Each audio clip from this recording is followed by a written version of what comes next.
நன்றியோடு நாங்கள் உம்மை துதிக்கிறோம்.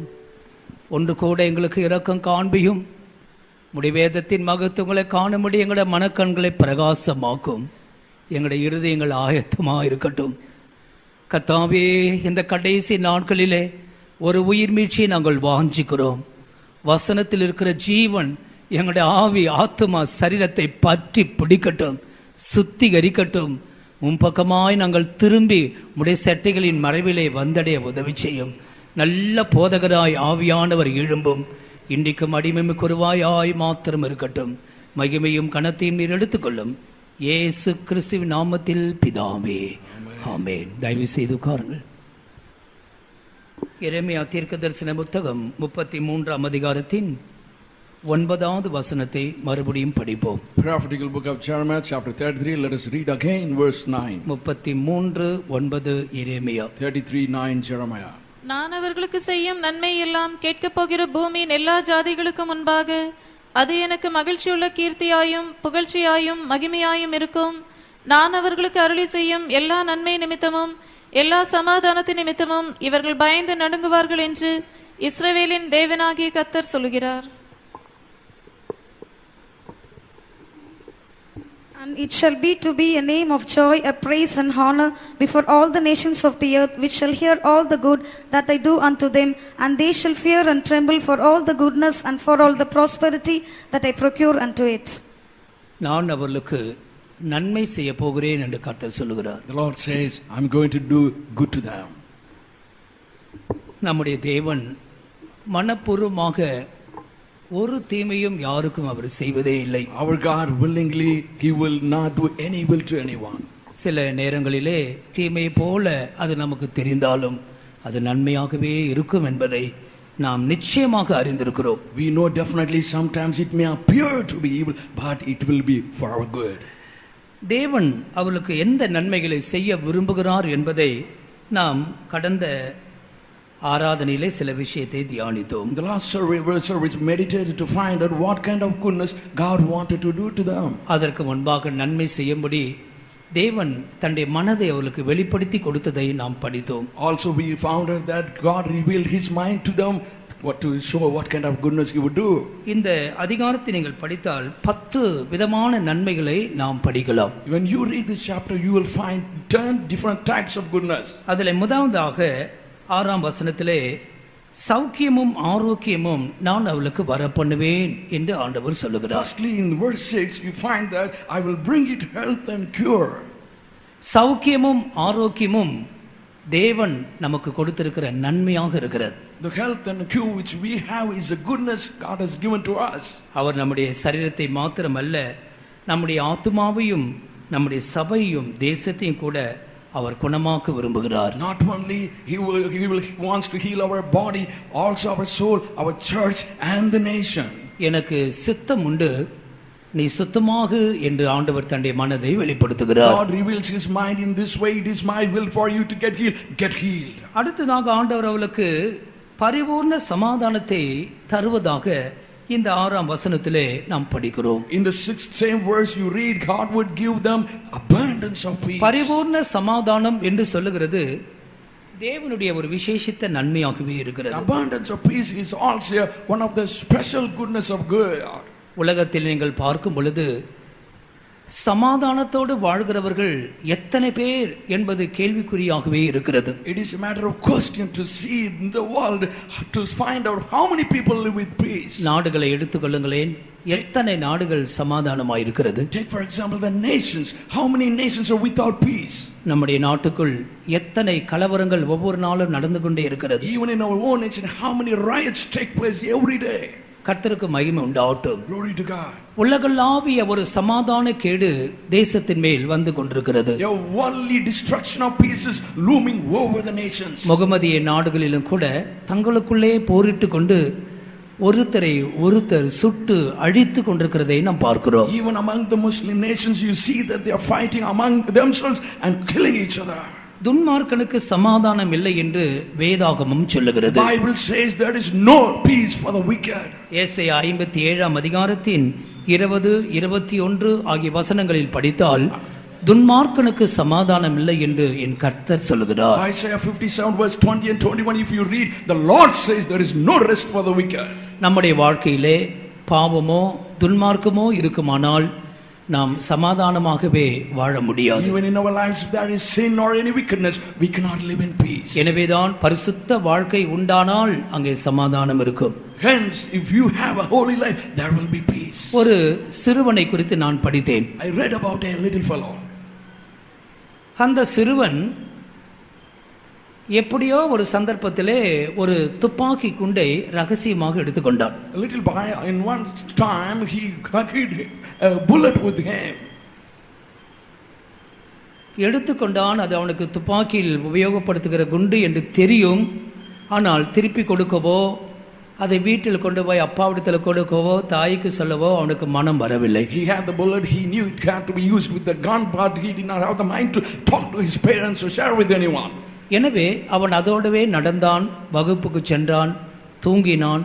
அது இவனோடவே இருந்தது. He carried the bullet with him, slept with him, he walked with him, went everywhere. It was with him. நாளடைவில் அதை குறித்து ஒரு பயமும் அவனுக்கு பிடிக்க ஆரம்பித்தது. In the course of time, fear started gripping him. வெளியே சொல்லவும் பயந்தான். He feared to say to anyone. அந்தோ பரிதாபம், ஒரு நாள் அந்த குண்டோடவே அவன் மரித்தான். Oh, one day he died with that bullet. அவனுடைய சரீரத்தை அடக்கம் செய்வதற்காக ஆயத்தமாக்கின பொழுது அவன் ரகசியமாக அந்த துப்பாக்கி தோட்டாவை வைத்திருந்ததை கண்டுபிடித்தார்கள். When they tried to prepare his body for funeral, they found out the bullet was inside him. பாவம் துப்பாக்கி தோட்டாவை போல. Even the sin is like a bullet. எத்தனையோ பேர் அதோடு தான் வாழ்கிறார்கள். Many people are living with it. அதை நீ வெளியே கொண்டு வந்தால் உனக்கு நலமாக இருக்கும். If you bring it out, it will be goodness to you. எனவே துன்மார்க்கம் இருக்கும் பட்சத்தில் சமாதானமே நம்முடைய வாழ்க்கையில் இருக்காது. Therefore, as long as you have weakness, you cannot have peace. ஆனால் ஆண்டவரோ பரிபூர்ண சமாதானத்தை வெளிப்படுத்த விரும்புகிறார். But God wants to reveal abundance of peace to you. 9ஆம் வசனத்திலும் கூட அது எல்லா சமாதானம் என்று வேதாகமம் சொல்லுகிறது. Even the Bible says all peace.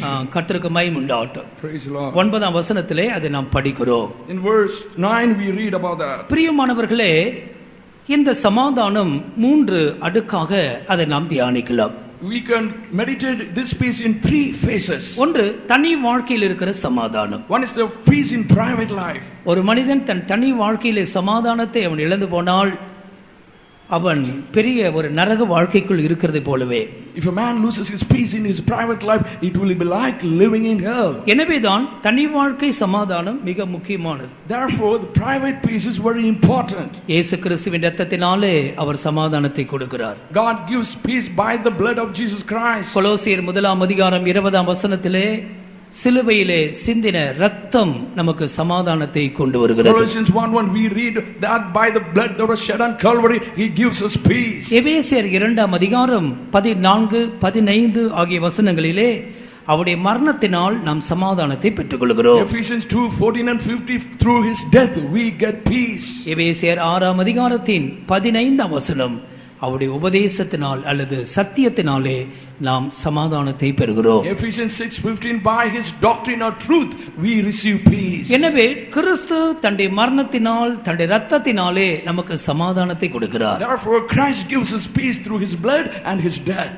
ஒவ்வொரு மனிதனும் சமாதானத்தை இழந்தவனாக இருக்கிறான். அவன் கிறிஸ்துவுக்குள் வரும் பொழுது அவனுக்கு சமாதானம் கொடுக்கிறார். Every man is seen without peace. When he gets into Christ, he receives peace. சமாதானத்தை கெடுக்கிற பாவங்களை கிறிஸ்துவிடத்திலே அவனுக்கு கொடுத்து விட வேண்டும். He must hand over the sins that would destroy his peace to Christ. தன்னுடைய பொல்லாத சுபாவங்களை அவன் கிறிஸ்துவிடத்திலே கொடுக்க வேண்டும். He must hand over all his wicked characters to Christ. ஒன்றுமே மறைக்காமல் அவன் இயேசுவிடத்திலே அவன் தன்னை அர்ப்பணிக்கும் பொழுது When he commits himself to Christ without hiding anything. பிலிப்பியர் 4:7 சொல்லப்பட்டிருக்கிறதே, எல்லா புத்திக்கு மேலான தேவ சமாதானம் அவருடைய இருதயங்களையும் சிந்தைகளையும் ஆளுகை செய்யும். As it is written in Philippians 4, the peace that passeth all knowledge and understanding, it will rule in their hearts. எனவேதான் இயேசு சொன்னார், என் சமாதானத்தை உங்களுக்கு வைத்து போகிறேன். Therefore Jesus said, I leave my peace with you. உலகம் கொடுக்கிற பிரகாரமாக நான் அதை உங்களுக்கு கொடுப்பதில்லை. I don't give it to you as the world giveth you. என் சமாதானத்தையே உங்களுக்கு வைத்து போகிறேன். My peace I have left for you. கர்த்தர் உனக்கு நன்மையாக இந்த சமாதானத்தை கொடுக்க As விரும்புகிறார். a goodness, God wants to give this peace to you. அதுதான் பிரியமானவர்களே ஒரு அற்புதமான வாழ்க்கை. That is the one, beloved ones, it's a miraculous life. கர்த்தருக்கு மகிமை உண்டாகட்டும். Glory to God. உன்னுடைய வாழ்க்கையில் அந்த சமாதானம் இருக்கிறதா? Do you have that peace in your life? அல்லது அடிக்கடி நீ இழந்து போகிறாயா? Are you often losing that peace? நீ அது உன்னுடைய வாழ்க்கையை நீ சோதித்து பார்க்க வேண்டியதா இருக்கிறது. It is necessary for to examine your life today. பரிபூர்ண சமாதானம் என்றால் என்ன அர்த்தம்? What is the meaning when we call abundance of peace? 2 பேதுரு 3 அதிகாரத்தின் 14 வசனத்தை நீங்கள் படித்தால், 2 Peter chapter 3:14, when you read, ஆண்டவராகிய இயேசு கிறிஸ்துவின் வருகை நாளுக்காக காத்திருக்கக்கூடிய விதத்திலே உன்னை ஆயத்தப்படுத்துகிறதே அதுதான் பரிபூர்ண சமாதானம். abundance peace is the one which will keep you prepared at the coming of our Lord Jesus Christ. நானும் என் சகோதரனும் சமாதானமாய் இருக்கிறோம். Me and my brother are at peace. நானும் என் குடும்பத்தாரும் சமாதானமாய் இருக்கிறோம். Me and my family members are at peace. இதெல்லாம் ஒரு அடிப்படை சமாதானமாக இருக்கிறது. It is basically it is a peace. ஆனால் கர்த்தராகிய இயேசு கிறிஸ்துவின் 2ஆம் வருகைக்காக உன்னை ஆயத்தமாய் வைத்துக் கொள்ளுகிற சமாதானத்தை நீ அனுபவித்திருக்கிறாயா? But have you experienced the peace which will keep you ready at the coming of our Lord Jesus Christ? அதுதான் பிரியமானவர்களே பரிபூர்ண சமாதானம். Beloved ones, that is called abundance of peace. ஆண்டவர் அந்த சமாதானத்தை நமக்கு இந்த நாட்களில் தர விரும்புகிறார். God these days wants to give that peace to us. அப்போஸ்தலர் 9ஆம் அதிகாரத்தின் 31ஆம் வசனத்திலே Acts 9:31, சபைகளுக்குள் உண்டாகிற சமாதானத்தை குறித்து அங்கே எழுதப்பட்டிருக்கிறது. it is written about the peace that will prevail in the church. அந்த நாட்களிலே சபைகள் சமாதானம் பெற்றிருந்ததாம். In those days the churches had peace within. யூதேயா, கலிலேயா, சமாரியா நாடுகளிலே சபைகள் இருந்தது. They had churches throughout Judea, Galilee and Samaria. இதுல பல அனுபவங்களை நாம் பார்க்கிறோம். We see many experiences here. யூதர்கள் அதிகபட்சமாக வாழ்ந்த இடம் யூதேயா. Judea is the place where Jews lived more in number. கலிலேயாக்காரர்களும் யூதர்கள் தான், ஆனால் படிப்பறிவு இல்லாத பாமர மனுஷர்கள். Even the Galileans were Jews, but they were uneducated, illiterate. Samariya புறஜாதிகளின் தேசம். Samaria belonged to the Gentiles. எந்த தேசத்திலே சபைகள் இருந்தாலும் பரிசுத்த ஆவியானவர் அவர்களை சமாதானத்துக்குள்ளாக வழி நடத்தினார். Wherever the churches were, the Holy Spirit led them in the path of peace. சபைகள் சமாதானம் பெறும் பொழுது பக்தி விருத்தி அடைந்து கர்த்தருக்கு பயப்படுகிற பயத்தோடும் பரிசுத்த ஆவியின் ஆறுதலோடும் வளர்ந்து பெருகிற்று. When the churches had peace, they grew up, multiplied, edified in the Holy Ghost. ஆண்டவருக்கு மகிமை உண்டாகட்டும். Glory to God. எனவே சபைகளுக்குள்ளே சமாதானத்தை பார்க்கிறோம். That's what we see, peace in the churches. அந்த அர்த்தம் என்ன? What is the meaning? சபையில் இருக்கிறதான தேவனுடைய பிள்ளைகள் சமாதானமாகவே வாழ்கிறார்கள். People that are in the church, they are living in peace. அவர்களுக்குள்ளே யூதர்கள் உண்டு. There were Jews among them. கலிலேயக்காரர்கள் இருக்கிறார்கள். Galileans were among them. சமாரியரும் இருக்கிறார்கள். Samaritans were among them. கர்த்தருக்கு மகிமை உண்டாகட்டும். Glory to God. சில இடங்களிலே நாங்கள் கேள்விப்படுகிற காரியம் என்னவென்றால், In certain places the thing we hear is, இந்த பகுதியை குறித்து எனக்கு அவ்வளவு தெரியாது. I don't know much about this region. மற்ற யார் வந்தாலும் அவர்கள் சபையில ஏற்றுக்கொள்வதில்லை. Whoever comes, the outsider come, the church people would not accept them. கர்த்தருக்கு மகிமை உண்டாகட்டும். Glory to God. அவர்களை விரட்டி அடிக்கிறார்கள். They would chase them away. இது எங்க சபை என்று This சொல்லுகிறார்கள். belongs to our church. கர்த்தருக்கு மகிமை Glory உண்டாகட்டும். to God. பிரியமானவர்களே, அது ஒழுங்கினமான காரியம். Beloved ones, it is disorderly. எந்த சூழ்நிலையிலே ஜனங்கள் இருந்தாலும் எல்லாரும் நாங்கள் சமாதானமாகவே இருக்கிறோம். Whatever the situation may be, we are for peace. கர்த்தருடைய வருகைக்காக ஆயத்தப்படுகிற சபை அதுதான். The church, that is the church that is getting ready for the coming of the Lord. நாம் யாருக்கும் இடரலாக தேவனுடைய சபையிலே நடக்க கூடாது. We should not walk in any way offending others in the church. எல்லாரும் என் சகோதரர்கள். All are my brothers. எல்லாரும் என் சகோதரிகள். All are my sisters. கர்த்தருக்கு மகிமை உண்டாகட்டும். Glory to God. யார் மேலும் எனக்கு தனிப்பட்ட பகை இல்லை. I have no hatred against any individual person. இப்படிப்பட்டதான அப்படியான மனது நமக்குள்ள இருக்க வேண்டும். We should have such attitude. கர்த்தருக்கு மகிமை உண்டாகட்டும். Glory to God. அருமையானவர்களே, பிசாசு மனிதர்களை தூண்டி விடுகிறான். Beloved ones, devil is the one who instigates நீ அந்த people. குடும்பத்தோடு சேராதே, Don't join with that family. அவரோடு பேசாதே. Don't you even talk to that கர்த்தருக்கு மகிமை people. உண்டாகட்டும். Glory to God. நான் உன் வீட்டுக்கு வரமாட்டேன், I will not come to your home. நீ என் வீட்டுக்கு வராதே. Don't you come to my home. இதெல்லாம் சத்தியத்தை அறியாதவர்கள் செய்கிற தவறுகளாக These are இருக்கிறது. things, those who do not know the truth, they do this. இப்போ ஒரு பெரிய நியாயத்தீர்ப்பு வரப்போகிறது என்று அறிந்தும் கூட இன்னும் சமாதானமா இருக்காதவர்கள் நம்முடைய மத்தியில் இருக்கத்தான் There are செய்கிறார்கள். people among them having known there's a great judgment is going to come, still go on doing this. கர்த்தருக்கு மகிமை உண்டாகட்டும். Glory to God. எனவே சபைகள் சமாதானமா இருக்கட்டும். Therefore, let there be peace in the church. கர்த்தர் நன்மை செய்வதாக சொல்லி இருக்கிறார். God has promised to give you goodness. கர்த்தருடைய சபை சமாதானமா இருக்கும். The church of God will be at peace. மூன்றாவதாக தேசத்துக்கு சமாதானத்தை குறித்து எரேமியா 29 அதிகாரம் 7 வசனத்திலே படிக்கிறோம். Peace to the nation. About that we read in Jeremiah chapter 29 verse 7. 7 please. கர்த்தருக்கு மகிமை உண்டாகட்டும். Glory to God. நாம் குடியிருக்கிற தேசத்திற்காக நாம் ஜெபிக்க வேண்டும். We must pray for the nation where we live. இந்த தேசத்திற்காக நாம் ஜெபிக்கும் பொழுது When we pray for this nation, தேசத்துக்கு சமாதானம் இருக்கையிலே உங்களுக்கு சமாதானமா இருக்கும். you whether the nation will have peace or not, but you will have peace. அந்த வசனத்தை படிங்களேன். Please read that verse. நான் உங்களை சிறைப்பட்டு போக பண்ணின பட்டணத்தின் சமாதானத்தை தேடி அதற்காக கர்த்தரை விண்ணப்பம் பண்ணுங்கள்.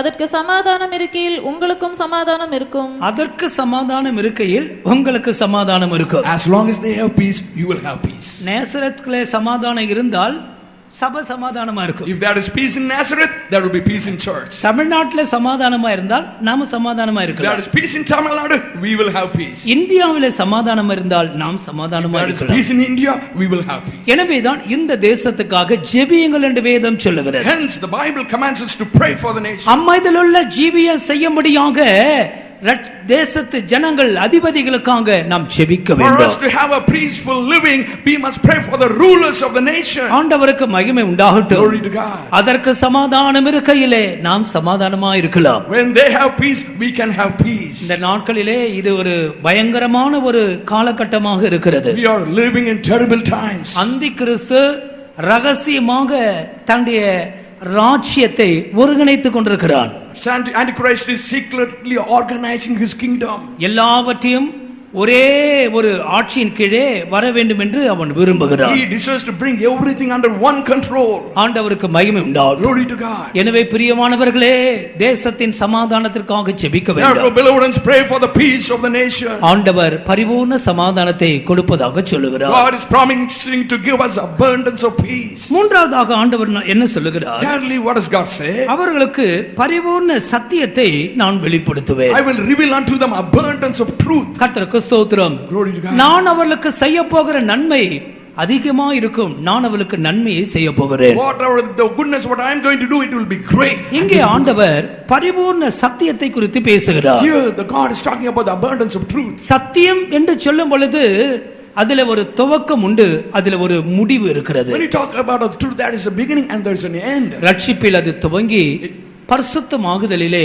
அது முற்று பெறுகிறது. It begins with salvation and gets finished at perfection. கர்த்தருக்கு மகிமை உண்டாகட்டும். Glory to God. கிருபையும் சத்தியமும் ஆண்டவராகிய இயேசுவின் மூலமாக உண்டாயிற்று. Grace and truth came through our Lord Jesus Christ. இது அப்போஸ்தலருடைய உபதேசமாக இருக்கிறது. It is an apostolic doctrine. ஆரோக்கியமான உபதேசம் என்று சொல்லப்பட்டிருக்கிறது. It's also called sound doctrine. கர்த்தருக்கு மகிமை உண்டாகட்டும். Glory to God. கிறிஸ்துவின் சாயலை கொண்டு வருகிற மகிமையான உபதேசம். This is the doctrine that will bring about the likeness of Christ. இது ஒப்புரமாகுதலின் உபதேசம். It is called the reconciliation doctrine. ரட்சிப்பு முதல் சபை எடுத்துக்கொள்ளப்படும் மட்டும் இந்த உபதேச சத்தியங்கள் அதிலே அடங்கி இருக்கிறது.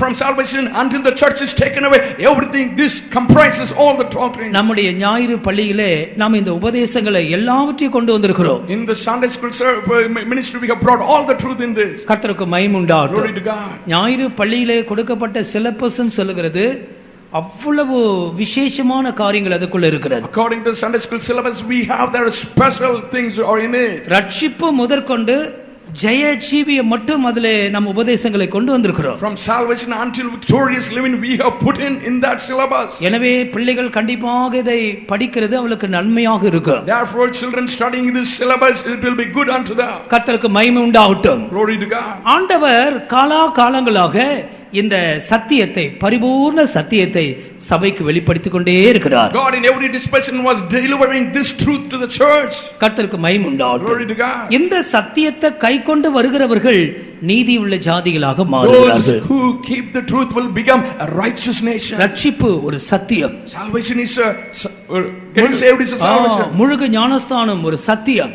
Baptism is a doctrine. அந்நிய பாஷை அடையாளத்தோட பரிசுத்த ஆவியினால் நிரப்பப்படுகிறது ஒரு சத்தியம். Getting filled with the Holy Ghost with the evidence of speaking in tongues is a doctrine. தெய்வீக சுகம் ஒரு சத்தியம். Divine healing is a truth. வேறுபாட்டின் ஜீவியம் ஒரு சத்தியம். Life of separation is a truth. ஒப்புரவாகுதல் ஒரு சத்தியம். Getting reconciled is a truth. பரிசுத்தமாகுதல் ஒரு சத்தியம்.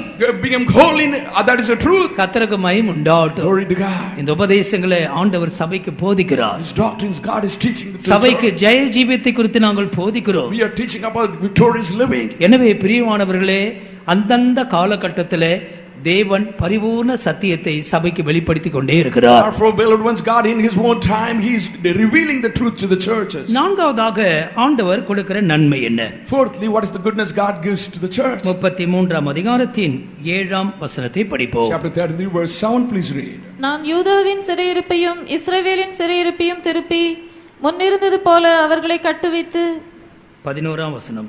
11, please. இன்னும் களிப்பின் சத்தமும் மகிழ்ச்சியின் சத்தமும் மணவாளனின் சத்தமும் மணவாட்டியின் சத்தமும் சேனைகளின் கர்த்தரை துதியுங்கள், கர்த்தர் நல்லவர், அவர் கிருபை என்றும் உள்ளதென்று சொல்லுகிறவர்களின் சத்தமும் கர்த்தருடைய ஆலயத்துக்கு ஸ்தோத்திர பலிகளை கொண்டு வருகிறவர்களின் சத்தமும் கேட்கப்படும் என்று கர்த்தர் சொல்லுகிறார். அவர்கள் முன்னிருந்தது போல் இருக்கும்படி தேசத்தின் சிறையிருப்பை திருப்புவேன் என்று கர்த்தர் சொல்லுகிறார். இந்த வசனங்களிலே ஆண்டவர் செய்கிற நன்மை என்ன? In this verse, what is the goodness God does to the church? நான் யூதாவின் சிறையிருப்பை திருப்புவேன். I will turn the captivity of Judah. இஸ்ரவேலின் சிறையிருப்பை திருப்புவேன். I will turn the captivity of Israel. இதை சேர்த்துத்தான் தேசத்தின் சிறையிருப்பு என்று சொல்லுகிறார். Bring together, he's called the captivity of the nation. யூதா இஸ்ரவேல் என்று சொல்லுகிறது நம்முடைய அர்த்தத்திலே ஊழியர்கள், கர்த்தருடைய ஜனங்கள் என்று எடுத்துக்கொள்ளலாம். When you call Judah and Israel, we can compare that to the servants of God and the believers. இஸ்ரவேலுடைய சரித்திரத்தை நீங்கள் படித்தால் 3 முக்கியமான காலகட்டத்திலே அவர்கள் சிறைப்பட்டு போனார்கள். If you study the history of Israel, in 3 different occasions they were taken to captivity. முதலாவதாக எகிப்தில் இருந்ததான சிறையிருப்பு. The first, the captivity that was in Egypt. அது பாவத்திற்கும் உலகத்திற்கும் அடிமைப்பட்ட வாழ்க்கை. That was a life being bound to sin and the இரண்டாவதாக Babylon சிறையிருப்பு. Secondly, the Babylonian captivity. அது பின்மாற்ற நிலவரத்தை காண்பிக்கிறது. It refers to a backslidden life. இதை போலதான் அசிரியாவிலே அவர்கள் அசிரிய தேசத்திற்கு சிறைப்பட்டு போனது.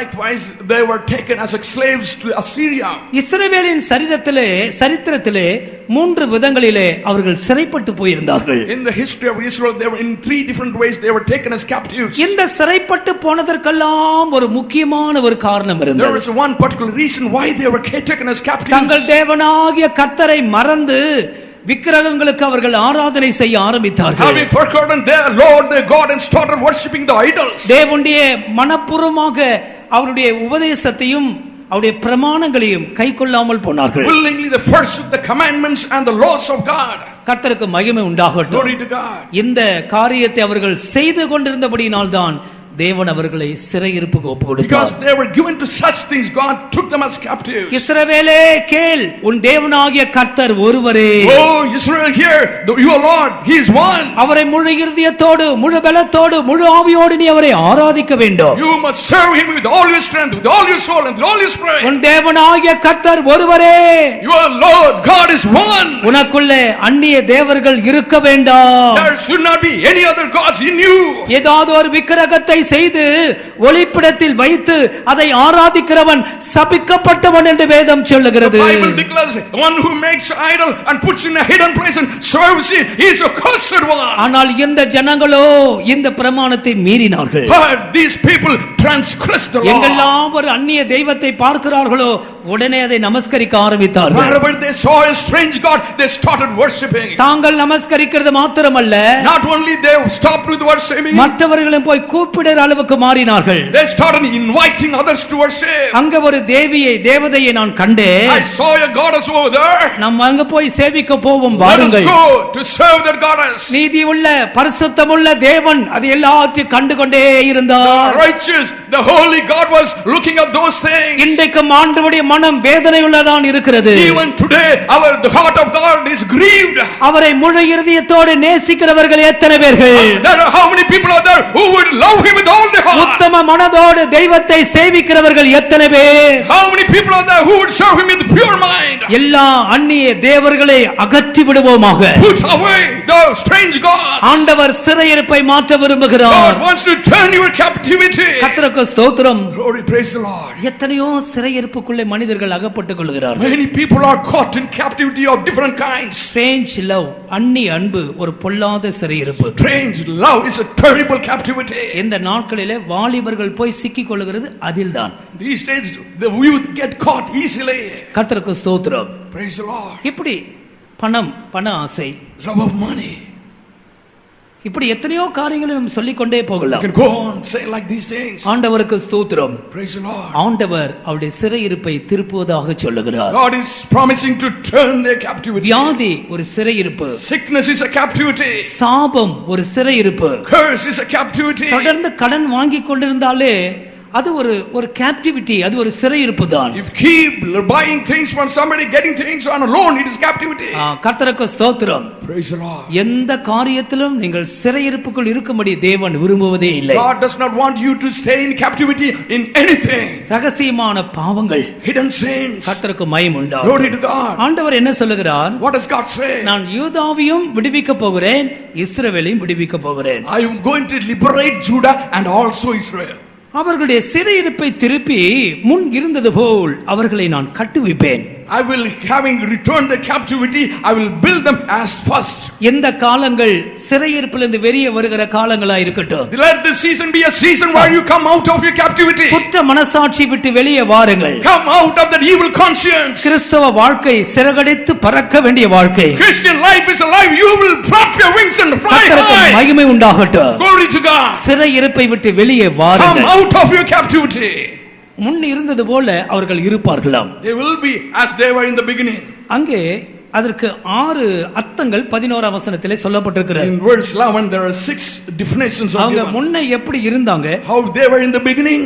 இந்த 11ஆம் வசனத்தில் 6 விதமான சத்தங்களை குறித்து சொல்லப்பட்டிருக்கிறது. In verse 11 there are 6 types of sounds given. இந்த 6 விதமான சத்தங்கள் நமக்குள் இருந்தால் நாம் சிறையிருப்பிலிருந்து விடுதலையாக்கப்பட்டவர்கள், முன் இருந்தது போல் கர்த்தரால் நாம் ஆசீர்வதிக்கப்பட்டவர்களாகவே இருக்கிறோம். If we have the 6 voices in us, then we are a blessed people of God, and we have been restored to the beginning. முதலாவதாக களிப்பின் சத்தம். First, the voice of joy.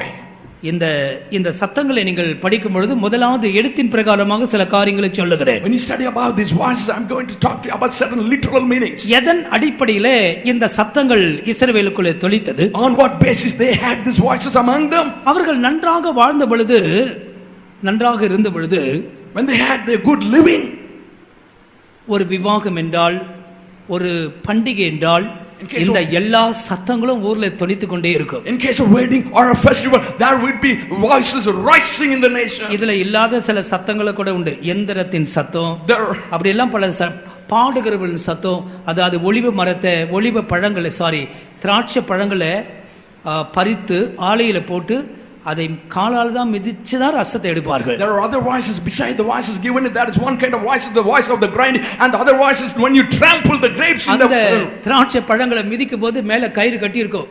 அந்த கயிறு கட்டிக்கிட்டே பாட்டு பாடிக்கிட்டே மிதிப்பார்கள். While trampling the grape, there will be a rope hanging from the top. They will be holding on to the rope and singing songs. ஒரு விவாகம் என்றால் ஒரே சத்தமா இருக்கும், ஆர்ப்பரிப்பின் சத்தமா. There is a wedding, there will be shouts of joy. ஆனா இப்ப அவங்க சிறையிருப்புக்கு போய் விட்டார்கள். Now they are in captivity now. ஆண்டவர் சொல்றார், நான் எல்லாத்தையும் மாற்றுவேன். I will restore everything. இந்த சத்தங்கள் எல்லாம் மறுபடியும் உங்களுக்குள்ள தொனிக்குன்னு சொல்றார். All these voices will be sounding again when you. இதன் சத்தத்தை ஆவிக்குரிய கருத்திலே நாம் படிக்கிறோம். When you study in terms of spiritually. முதலாவதாக களிப்பின் சத்தம். First, the voice of joy. களிப்பின் சத்தம் என்றால் என்ற அர்த்தம் என்ன? What is the meaning of voice of joy? பிரியமானவர்களே, 31:13 கூட படிங்களேன். 31:13, please read. அப்பொழுது கன்னிகைகளும் வாலிபரும் முதியோரும் கூட ஆனந்த களிப்பாய் மகிழுவார்கள். நான் அவர்கள் துக்கத்தை சந்தோஷமாக மாற்றி அவர்களை தேற்றி அவர்கள் சஞ்சலம் நீங்க அவர்களை சந்தோஷப்படுத்துவேன். இந்த களிப்பு எப்படி உண்டாகிறது? How they would have this joy? 31ஆம் வசனம் சீயோனுக்கு திரும்பி வருதலை குறித்து பேசுகிறது. Verse 31 is talking about coming back to Zion. அவர்கள் சிறையிருப்பிலிருந்து திரும்பி வருகிறார்கள். They were coming back from captivity. 9ஆம் வசனம் அழுகையோடு விண்ணப்பங்களோடு திரும்பி வருகிறார்கள். In verse 9 with the tears and they were returning. 6ஆம் வசனம் எழுந்திருங்கள், சீயோனிலே நம்முடைய தேவனாகிய கர்த்தரிடத்திலே போவோம். In verse 6, arise ye, let us go up to Zion unto the Lord our God. ஆண்டவருக்கு மகிமை Glory உண்டாகட்டும். to God. களிப்பின் சத்தம் என்று சொல்லுகிறது கர்த்தர் பக்கம் முழுமையாக திரும்பி வருகிறதான அனுபவத்தை காண்பிக்கிறார். When you return completely to God, then you can have the voice of joy.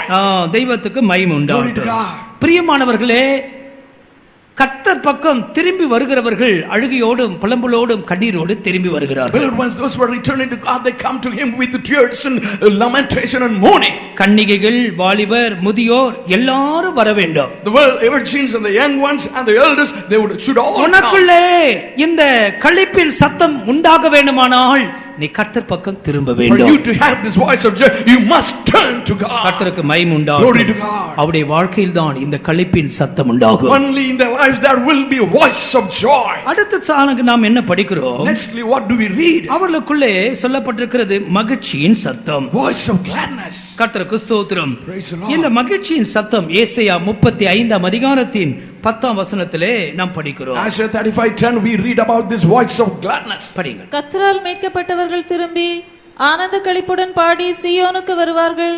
நித்திய மகிழ்ச்சி அவர்கள் தலையின் மேல் இருக்கும். சந்தோஷமும் மகிழ்ச்சியும் அடைவார்கள். சஞ்சலமும் தவிப்பும் ஓடிப்போம். கர்த்தரால் மீட்கப்பட்டவர்கள் சீயோனுக்கு வருவார்கள். The ransom of the Lord shall return to Zion. ஆனந்த களிப்போடு பாடி சீயோனுக்கு வருவார்கள். Come to Zion with song, everlasting song. நித்திய மகிழ்ச்சி அவருடைய தலையின் மேல் இருக்கும். Everlasting joy shall be upon their heads. சந்தோஷமும் மகிழ்ச்சியும் அடைவார்கள். They shall obtain joy and gladness. சஞ்சலமும் தவிப்பும் அவர்களை விட்டு ஓடிப்போ. Sorrow and sighing shall flee away.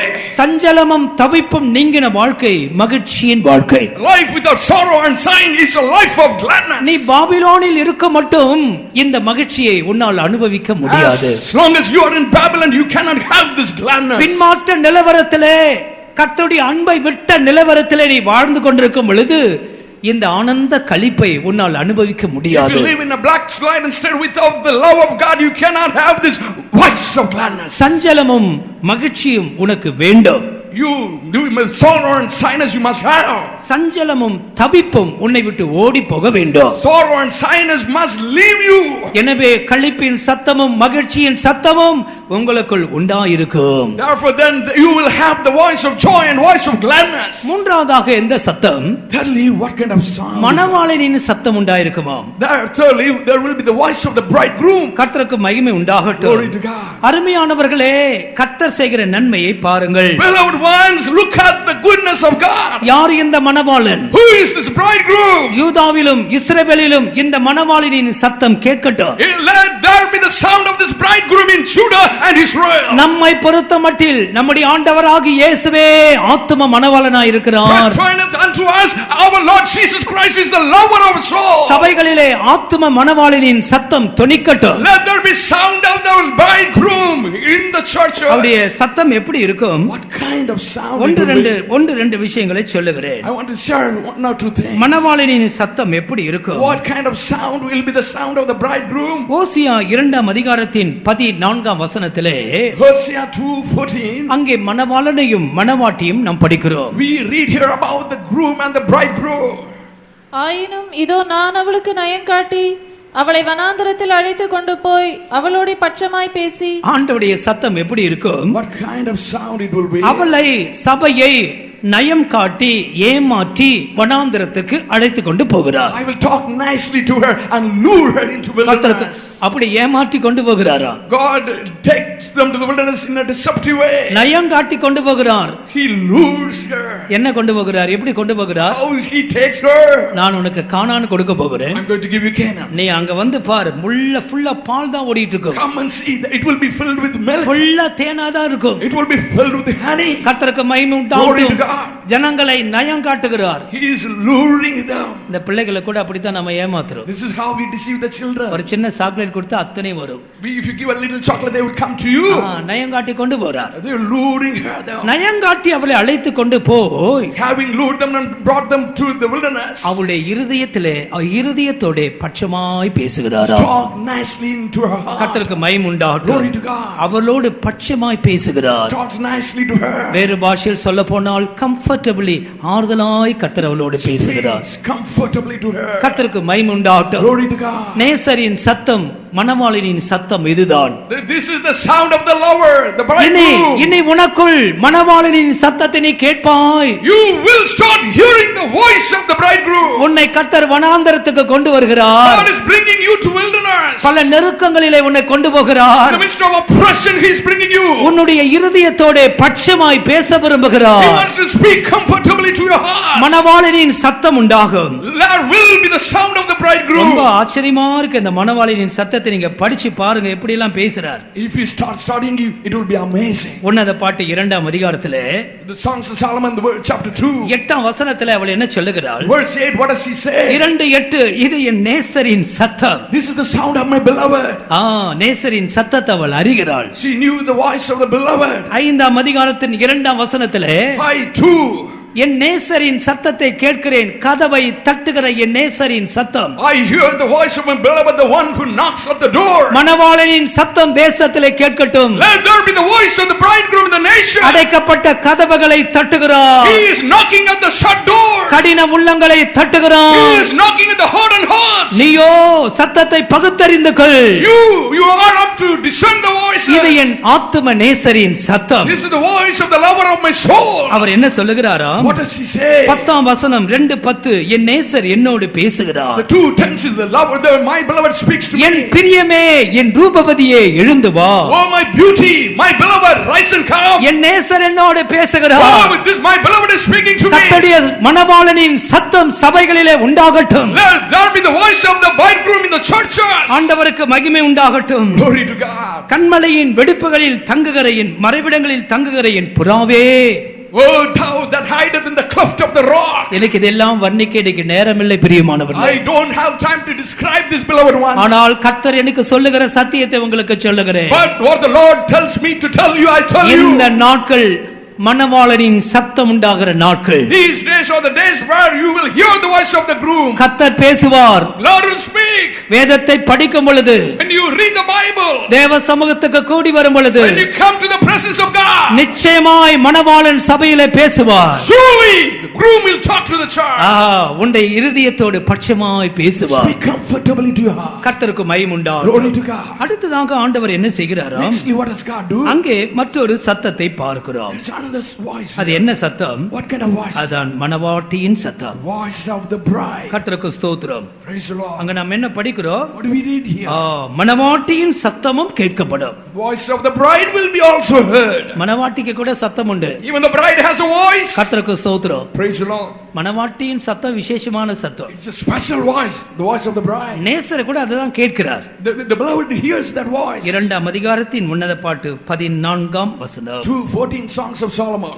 கன்மலையின் வெடிப்புகளிலும் சிகரங்களின் மறைவிடைகளிலும் தங்குகிற என் புறாவே, உன் முகரூபத்தை எனக்கு காண்பி, உன் சத்தத்தை நான் கேட்கட்டும். உன் சத்தம் இன்பமும் உன் முகரூபம் அழகுமாயிருக்கிறது என்றார். ஆண்டவர் என்ன சொல்லுகிறார்? What does the Lord say? N மணவாளியே, Oh my bride, உன் சத்தத்தை நான் கேட்கட்டும். let me hear your voice. உன்னுடைய சத்தம் இன்பமான சத்தம். Your voice is sweet. உன்னுடைய முகரூபம் அழகா இருக்கிறது. Your face is beautiful. கர்த்தருக்கு ஸ்தோத்திரம். Praise the Lord. மணவாட்டியின் சத்தம் என்றால் அந்த இன்ப சத்தம் எதை காண்பிக்கிறது? The voice of the bride, the sweet voice, what does it refer? அதுதான் ஜெப சத்தம். That is the sound of your prayer. அதான் துதியின் சத்தம். That's the sound of your praise. இந்த சத்தம் தான் ஆண்டவருக்கு பிரியம். These are the voices God takes pleasure.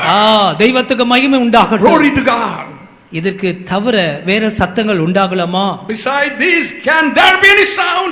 தேவனுக்கு பிரியமில்லாத சத்தத்தை நீ உபயோகிக்கலாமா? Can you use sounds that displeases God? ஆண்டவர் உன் சத்தத்தை கேட்க விரும்புகிறார். God wants to hear your voice. இந்த சத்தத்தை நான் கேட்கட்டும். Let me hear your voice. அது எவ்வளவு இன்பமா இருக்கிறது. How sweet it is. கர்த்தருடைய சமூகத்தில் உட்கார்ந்து இரவும் பகலும் ஜெபிக்கிற சத்தம் உண்டாயிருக்குமானால் எவ்வளவு நன்றா இருக்கும். If there is a voice from those who sit in the presence of God day and night and pray. ஆண்டவர் உன் சிறையிருப்பை திருப்பினால் நிச்சயம் அந்த சத்தம் உண்டாயிருக்கும். If God turns away your captivity, surely there will be a voice. ஆண்டவருக்கு மகிமை உண்டாகட்டும். Glory to God. எந்த வீடுகளிலே இந்த துதியின் சத்தம் இருக்கிறது? Which house has this voice of praise? இந்த புறாக்களின் சத்தத்தை பார்த்தீங்கன்னா புறாவுக்கு ஒரு விசேஷமான சத்தம் உண்டு. ஒரு மாதிரி சத்தம் போட்டுக்கிட்டே இருக்கும். If you have the voice of the dove, it has a special voice. நமக்கு ஒரு சத்தம் இருக்க வேண்டும். We must have a voice. வீணான வார்த்தைகள் எல்லாம் விட்டு விடுவோமாக. Let us put away idle words. கொஞ்ச நாள் தாங்க இந்த பூமியில நாம் வாழ போகிறோம். We are going to live in this land for a few days. வீணான வார்த்தைகளை பேசிட்டு நியாய தீர்ப்புக்கு முன்னால போய் நிக்கணுமா? Why should we stand before judgment day having said vain words? வீணாய் பேசுகிற வார்த்தைகளுக்காக கணக்கு ஒப்புவிக்கணும்னு பைபிள்ல சொல்லுகிறது. For every idle word we have to show account on the day of judgment. ஆனால வீணான வார்த்தைகளை விட்டு விடுவோமாக. Therefore let us put away. மனவாட்டிக்கு ஒரு சத்தம் இருக்கிறது. Pride has a voice. அதான் துதியின் சத்தம். That is the voice of praise. அதான் ஜெப சத்தம். The voice of prayer. அவள் இரவும் பகலும் ஆண்டவரை மகிமைப்படுத்திக் கொண்டே இருக்கிறார். She is glorifying God day and night. ஆண்டவருக்கு மகிமை உண்டாகட்டும். அது மாத்திரமல்ல, not only that, இந்த மனவாட்டிக்கு இன்னொரு சத்தம் இருக்கிறது. The bride has another voice as well. வெளிப்படுத்தல் 22ஆம் அதிகாரத்தின் 19ஆம் வசனத்திலே Revelation 22 verse 19. அங்கே ஆவியும் மனவாட்டியும் வா என்று சொல்லுகிறார்கள். The spirit and the bride says come. என்ன சத்தம்? What kind of sound? என் எஜமானே, என் மணவாளனே, நீ சீக்கிரமாய் வா. Oh my master, oh my groom, come soon. அதுதாங்க நல்ல சத்தம். That is the good sound, brother. ஒவ்வொரு நாளும் மணவாளனை நோக்கி காத்துக்கொண்டே இருக்க வேண்டும். Every day we must wait on the bridegroom. ஆண்டவருக்கு மகிமை உண்டாகட்டும். Glory to God. எனவே நான்காவது மணவாட்டியின் சத்தமாக Fourthly, it is the voice of the bride. ஐந்தாவது சத்தம் என்ன? Fifthly, what kind of sound is that? கர்த்தருக்கு மகிமை உண்டாகட்டும். Glory to God. ஐந்தாவதாக நாம் என்ன படிக்கிறோம்? What do we read fifthly? கர்த்தரை துதியுங்கள், கர்த்தர் நல்லவர், அவர் கிருபை என்றுமுள்ளது என்று சொல்லுகிறவர்களின் சத்தம். There is a voice of the Lord. Praise the Lord. The Lord is good and his mercy endures forever. அது என்ன சத்தமா? What kind of sound is that? கர்த்தரை துதியுங்கள், praise the Lord. கர்த்தர் நல்லவர், Lord is good, அவருடைய கிருபை என்றுமுள்ளது, his mercy endures forever. இப்படி சொல்லிக்கொண்டே இருப்பாங்களா? ஹல்லேலூயா. They would keep saying hallelujah. கர்த்தர் நல்லவர், Lord is good, அவருடைய கிருபை என்றுமுள்ளது, his mercy endures forever. இந்த சத்தம் சபைகளுக்குள்ளே உண்டாகிக் கொண்டே இருக்கும். There should be this voice in the church all the time. இந்த அர்த்தம் என்ன? What is the meaning? அவர்கள் எல்லாரும் நன்றியுள்ள இருதயமுள்ளவர்களாய் இருக்கிறார்கள். They have the heart of gratitude. 136ஆம் சங்கீதத்தை படித்து பாருங்கள். Read Psalms 136. 23ஆம் வசனம் என்ன சொல்லுகிறது? What does the verse 23 say? நம்முடைய தாழ்வில் நம்மை நினைத்தவரை துதியுங்கள், அவர் கிருபை என்றும் உள்ளது. நம்முடைய தாழ்விலே நம்மை நினைத்தவரை துதியுங்கள். Praise him who remembered in our lowly state. அவருடைய கிருபை என்றும் உள்ளது. His mercy endures forever. எனவே துதியின் சத்தத்தை தொனிக்க பண்ணிக்கொண்டே இருக்கிறார்கள். Therefore they are always raising up the voice of praise. ஆறாவதாக இன்னொரு சத்தத்தை நாம் அங்கே பார்க்கிறோம். We are looking at அது என்ன சத்தமா? What kind of voice is that? கர்த்தருடைய ஆலயத்திற்கு ஸ்தோத்திர பலிகளை கொண்டு வருகிறவர்களின் சத்தம். The voice of those people who bring thanksgiving to the temple. Hallelujah. Hallelujah. அந்த நாட்களிலே பலிகள் எல்லாம் கொண்டு வருவார்கள். In those days they would bring sacrifices. என்ன பலியை கொண்டு வந்திருப்பாங்க? What kind of sacrifice they would have brought? என்ன பலியை கொண்டு வந்திருப்பாங்க? What they would have brought? என்ன கொண்டு வந்திருப்பாங்க? What they would have brought? எல்லா ஆளுக்கு ஒரு ஆடை பிடிச்சு இழுத்துட்டு வருவாங்க. Each one must have brought a sheep or goat. ஆடு என்ன செய்யும்? What the goat would do? என்ன செய்யும்? What the goat does? ஆடு கத்திக்கிட்டே இருக்கும். It keeps bleating. ஒருத்தர் ரெண்டு பேர் இல்ல, நிறைய பேர் மனப்பூர்வமா பலிகளை கொண்டு வந்துகிட்டே இருக்கிறார்கள். Not one or two, the multitudes of people were bringing the sacrifice willingly. ஆண்டவருக்கு மகிமை உண்டாகட்டும். பல இடங்களிலிருந்து இந்த பலிகள் ஒன்றாய் சேருகிறது. They would bring from different places coming to one place. பலி செலுத்துகிறவர்களின் சத்தம் அங்கே உண்டாயிருக்கும். There was the voice of those who sacrifice. அதுதான் ஊழியத்தில் உண்டாகிறதான ஒரு எழுப்புதல். That is the revival that happens in the ministry. நமக்கு ஆண்டவர் ஊழியங்களை கொடுத்திருக்கிறார். God has given us ministries. ஸ்தோத்திர பலிகளை செலுத்துகிறவர்களின் சத்தம் உண்டாயிருக்கட்டும். Let there be the voice of those who offer sacrifices of thanksgiving. ஊழியம் செய்கிறவர்களின் சத்தம் உண்டாயிருக்கட்டும். Let there be the voice of those who minister. ஆண்டவருக்கு மகிமை உண்டாகட்டும். Glory to God. அருமையான தேவனுடைய பிள்ளைகளே, Beloved children of God, இந்த சத்தங்கள் எல்லாம் நமக்குள்ள உண்டாகணும். we must have these voices. அதான் சிறையிருப்பிலிருந்து திரும்பினவர்கள். That is a sign of returning from captivity. ஆண்டவருக்கு மகிமை Glory உண்டாகட்டும். to God. இன்றைக்கு 5வது விஷயத்தை நான் சொல்லி முடிக்கிறேன். I'm going to finish with the 5th thing. இப்போது 8ஆம் வசனத்தை படியுங்கள். Let's read verse 8. அவர்கள் எனக்கு விரோதமாய் குற்றம் செய்த அவர்களுடைய எல்லா அக்கிரமங்களுக்கும் அவர்களை நீங்களாக சுத்திகரித்து, அவர்கள் எனக்கு விரோதமாய் குற்றம் செய்து எனக்கு விரோதமாய் துரோகம் பண்ணின அவர்களுடைய எல்லா அக்கிரமங்களையும் மன்னிப்பேன். இது அவளுக்கு ஆண்டவர் செய்கிற மகா பெரிய ஒரு நன்மையா இருக்கிறது. This is a great goodness what God does to them. அவர்கள் எனக்கு விரோதமாக குற்றம் செய்தார்கள். They did evil against me. நான் அவருடைய அக்கிரமங்களை நீங்கி சுத்திகரிப்பேன். I will pardon them and cleanse them from all the iniquity. எனக்கு விரோதமாக துரோகம் பண்ணினார்கள். They were treacherous against. அவருடைய எல்லா துரோகங்களை அக்கிரமங்களை மன்னிப்பேன். I will forgive all the iniquity and transgression. கர்த்தருக்கு ஸ்தோத்திரம். Praise the Lord. மன்னிப்பு ஒரு பெரிய விஷயம். Getting pardon is a great thing.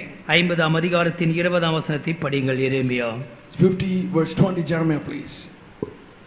அந்நாட்களிலும் அக்காலத்திலும் இஸ்ரவேலின் அக்கிரமம் தேடப்பட்டாலும் அது காணாதிருக்கும், யூதாவின் பாவங்கள் தேடப்பட்டாலும் அவைகள் கிடையாதிருக்கும். நான் மீதியாக வைக்கிறவர்களுக்கு மன்னிப்பேன் என்று கர்த்தர் சொல்கிறார். ஆண்டவர் மன்னிப்புதாக சொல்லுகிறார். God is telling that he would pardon. அந்நாட்களிலும் அக்காலத்திலும், In those days, in those times. அது கிருபையின் காலத்தை குறித்து எழுதப்பட்டிருக்கிறது. It is talking about the period of grace. அக்கிரமங்கள் தேடப்பட்டாலும் கூட அது காணாது இருக்குமா? Even if you seek after iniquity, you will not find it. அது கிடையாது இருக்கும். It will not be sought. ஏனென்றால் அவருடைய அக்கிரமங்களை அவர் மன்னிக்கிறார். Because he forgives their iniquity. 31ஆம் அதிகாரத்தின் 34ஆம் வசனம் என்ன சொல்லுகிறது? 31, 34, what does it say? அவருடைய அக்கிரமங்களை நான் மன்னிப்பேன். I will forgive their iniquity. அவருடைய பாவங்களை நான் நினையாதிருப்பேன். I will not remember their sins anymore. சுத்தமான ஜலத்தை நான் அவர்கள் மேல் தெளிப்பேன். I will sprinkle clean water upon them. நீங்கள் சுத்தமாவீர்கள். You will be cleansed. மீறுதல்களை மன்னிக்கிற தேவனுக்கு ஒப்பானவர் யார்? Who is like unto our God who forgives the transgression of the people? உன்னுடைய மீறுதல்களை மேகத்தை போல் கார்மேகத்தை போல் அகற்றி விட்டேன். I have removed them as the cloud, dark cloud. உன்னுடைய பாவங்களை நான் குலைத்து போடுகிறேன். I brought out your sins. அருமையான தேவனுடைய பிள்ளைகளே, Beloved children of God, ஆண்டவர் அவளுக்கு மன்னிப்பதாக சொல்லுகிறார். God is promising them to forgive கர்த்தருக்கு them. மகிமை உண்டாகட்டும். Glory to God. எனவே இந்த வசனங்களை அவர்கள் விசுவாசிக்க வேண்டியதாக இருக்கிறது. It was necessary for them to believe these verses. உனக்கு ஆண்டவர் செய்கிற மகா பெரிய ஒரு நன்மை என்ன தெரியுமா? What is the great goodness God would do to you? Did you know? பாவ மன்னிப்பின் நிச்சயம். Assurance of your sins forgiven. ஆண்டவருக்கு மகிமை உண்டாகட்டும். Glory to God. ஜான் பனியன் எழுதினதான மோட்ச பிரயாணத்தை நீங்கள் அநேகர் You might வாசித்திருக்கலாம். have read the book called Pilgrim's Progress, written by John Bunyan. அழிவின் நகரத்தை நோக்கி, அழிவின் நகரத்தில் இருந்து ஒளிமயமான நகரத்துக்கு அவன் பிரயாணப்படுகிறான். When he started off from the city of destruction to the city of light. கர்த்தருக்கு மகிமை உண்டாகட்டும். Glory to God. ஆனால் அவன் முதுகிலே அந்த கிறிஸ்தியான் அவன் தான் பிரயாணம் போகிறான். அவன் முதுகில ஒரு பெரிய பாரம் இருக்கிறது. Christian who while he was journeying he had a great burden on his back. பெரிய பாரத்தை சுமந்து கொண்டிருக்கிறான். He was carrying a great burden on his back. ஆனாலும் வாசல் வழியாய் கடந்து அந்த மோட்ச நகரத்துக்கு போக வாஞ்சிக்கிறார். But he had the desire to get to the heavenly city. அவனை ஒரு தேவ மனுஷன் சந்திக்கிறார். A saint of God meets him. அல்லது சுவிசேஷம் அவனை சந்திக்கிறது. Gospel was meeting him. இந்த பாரத்தோடு கூட நீ பிரயாணம் பண்ண முடியாது. You cannot carry on with this burden. இந்த பாரத்தை மாற்றுகிற ஒரு வழியை சொல்லிக் கொடுக்கிறேன். I will show you a way so that you can put away this அந்த burden. வழி அவனுக்கு சொல்லப்பட்ட பிற்பாடு When that way was taught him, அந்த பெரிய பாரம் அவனுடைய முதுகிலிருந்து கீழே விழுகிறது. burden rolled off his back. பெரிய பாரங்கள் அவனை விட்டு நீங்குகிறது. Great burden left him. அவன் சந்தோஷத்தோடு தன் பிரயாணத்தை தொடர்கிறான். With joy he continued his journey. அருமையான தேவனுடைய பிள்ளைகளே, Beloved children of God, மோட்ச பிரயாணம் பாரமில்லாத வாழ்க்கையில் தான் அது சாத்தியமாகும். heavenly journey is only possible with a life without burden. தேவன் மன்னிக்க விரும்புகிறார். God wants to forgive you. இந்த நாட்களிலே இந்த மன்னிப்பை நீங்கள் மேன்மைப்படுத்துங்கள். In these days esteem the forgiveness of God. மன்னிக்கப்பட்டிருக்கிறதை நிச்சயப்படுத்திக் கொள்ளுங்கள். You make sure you are forgiven. சாத்தான் அங்கே கேள்வி எழுப்புவதற்கு இடம் கொடுக்க வேண்டும். Don't you give room to say for Satan to raise doubts. அவருடைய எல்லா அக்கிரமங்களை நான் மன்னித்திருக்கிறேன். He has forgiven all his அவருடைய iniquity. துரோகங்களை மன்னித்திருக்கிறேன். I have forgiven their treachery. என்னை விட்டு விலகி போனார்கள். They went away from me. ஆனாலும் நான் அவர் மேல் அன்பா இருக்கிறேன். But still I am. அருமையான தேவனுடைய பிள்ளைகளே, Beloved children of God, தேவன் செய்கிற நன்மைகளை பாருங்கள். look at the goodness of God. கர்த்தருக்கு மகிமை உண்டாகட்டும். Glory to God. இன்றைக்கு காலையிலும் கூட கர்த்தர் இந்த நன்மையோடு நம்முடைய மத்தியிலே வந்திருக்கிறார். Even this morning with his goodness he has come to in our midst. ஒரு 2-3 நிமிஷங்கள் கண்களை Let us மூடுவோமாக. close our eyes for 2-3 minutes. நன்மை செய்கிற தேவன் நம்முடைய மத்தியிலே உலாவுகிறார். God who does good, he is moving in our midst. எத்தனை பேருக்கு தெய்வீக நன்மைகள் அவசியமாக How many இருக்கிறது? of you need the goodness of God? அவர் நன்மை செய்கிறவராய் சுற்றி திரிகிறார். He moved about doing good. இந்த கூட்டத்தில் உனக்கு ஒரு நன்மை உண்டு. In this meeting you have a goodness. உனக்கு ஒரு சமாதானம் உண்டு. You will have a peace. உனக்கு ஒரு சத்தியம் உண்டு. You have a truth. உனக்குள்ளே ஒரு மீட்பின் சத்தம் உண்டு. There will be sound of redemption in உனக்கு you. ஒரு மன்னிப்பு உண்டு. There will be forgiveness in you. கர்த்தர் தன்னுடைய நன்மையின் வாசலை திறந்திருக்கிறார். God has opened the doors of his goodness. இந்த நன்மைக்காக ஆண்டவரை மகிமைப்படுத்துவோமா? Let us glorify God for this goodness. இந்த நன்மைகளுக்காக ஆண்டவரை துதிக்க ஆரம்பிப்போமா? Let us start praising God for this goodness. தேவ பிள்ளையே, கர்த்தர் நன்மை செய்கிறவராகவே இருக்கிறார். Children of God, God is who he does good. இன்றைக்கு இந்த கால வேளையிலே பரலோகத்தை நோக்கி துதியின் சத்தங்கள் போகட்டும். This morning lift up your praise so that it may reach to heaven. கர்த்தாவே, நீர் எனக்கு செய்த எல்லா நன்மைகளுக்காக நன்றி என்று சொல்லுவோமாக. Let us say, Lord, thank you for all the goodness you have done unto me. துதிக்க ஆரம்பிப்போமாக. Let us start praising. துதியிலே ஒரு ஜீவன் இருக்கட்டும். Let there be life in your praise. அவர் துதியிலே வாசமாய் இருக்கிறார். Dwells in your praises. நன்மை செய்த தெய்வத்தை துதிப்போமாக. Let us praise God who does good. ஸ்தோத்திர பலிகளை செலுத்துவோமாக. Let us offer him praise sacrifice of thanksgiving. கர்த்தர் நல்லவர் என்று சொல்லுகிறவரின் சத்தம் உண்டாகட்டும். Let there be voice that says the Lord is good. Hallelujah, hallelujah. Amen. Thank you God. Hallelujah, hallelujah, hallelujah. Amen.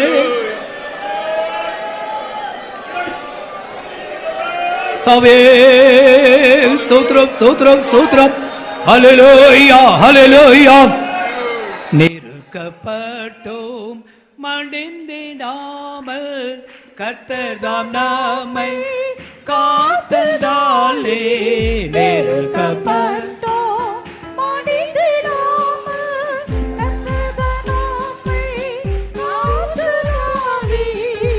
அவர் நல்லவர், அவர் வல்லவர், அவர் கிருபை என்றுமுள்ளது. Hallelujah. அவர் நல்லவர், அவர் வல்லவர், அவர் கிருபை என்றுமுள்ளது. தேவ கிருபை என்றுமுள்ளது. அவர் கிருபை என்றுமுள்ளது. அவரை போற்றி துதித்து பாடி அல்லேலூயா. இயேசுவே, அவரை போற்றி துதித்து பாடி அல்லேலூயா. பரிபூர்ண இருக்கப்பட்டோம் மடிந்திடாமல் கர்த்தர் நம்மை நன்றி. நெருக்கப்பட்டோம் மடிந்திடாமல் காத்ததாலே. அவர் நல்லவர் என்று துதித்து அவர் கிருபை என்றுமுள்ளது. அவர் நல்லவர், தேவனே, அவர் வல்லவர், என் தேவனே, துதிக்கட்டும். மடிந்திடாமல் கர்த்தர் நம்மை காத்ததாலே. நெருக்கப்பட்டோம் மடிந்திடாமல் ஆமென். கர்த்தர் நம்மை காத்ததாலே. அவர் நல்லவர், அவர் வல்லவர், நல்லவர். அவர் கிருபை என்றுமுள்ளது. அவர் நல்லவர், அவர் வல்லவர், அவர் கிருபை என்றுமுள்ளது. அவர் நல்லவர், அவர் வல்லவர், அவர் கிருபை என்றுமுள்ளது. அவர் நல்லவர், அவர் வல்லவர், அவர் கிருபை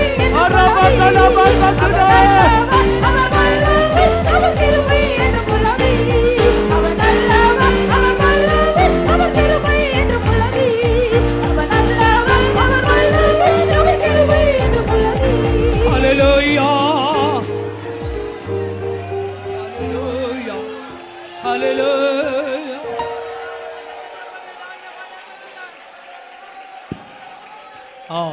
சமாதானத்தை இழந்து வந்திருக்கிறாயா?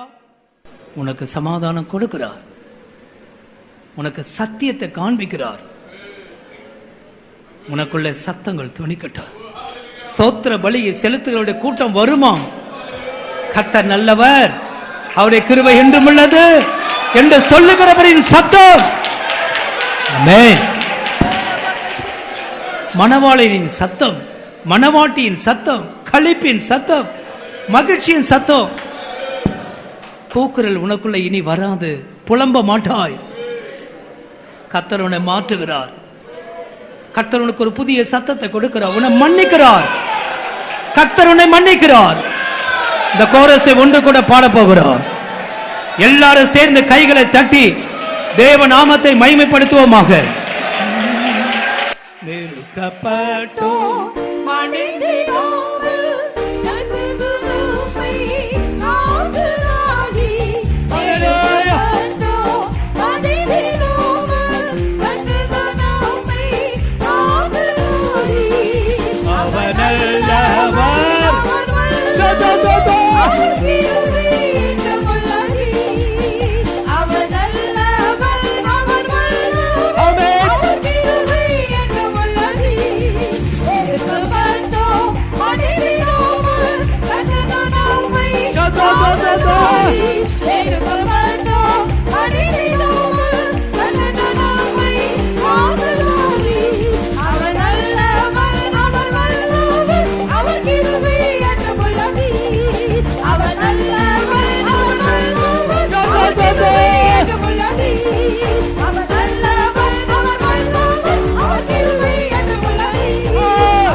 நான் அவளுக்கு செய்கிறதான நன்மை எனக்கு புகழ்ச்சியா இருக்கும், எனக்கு மகிமையா இருக்கும்.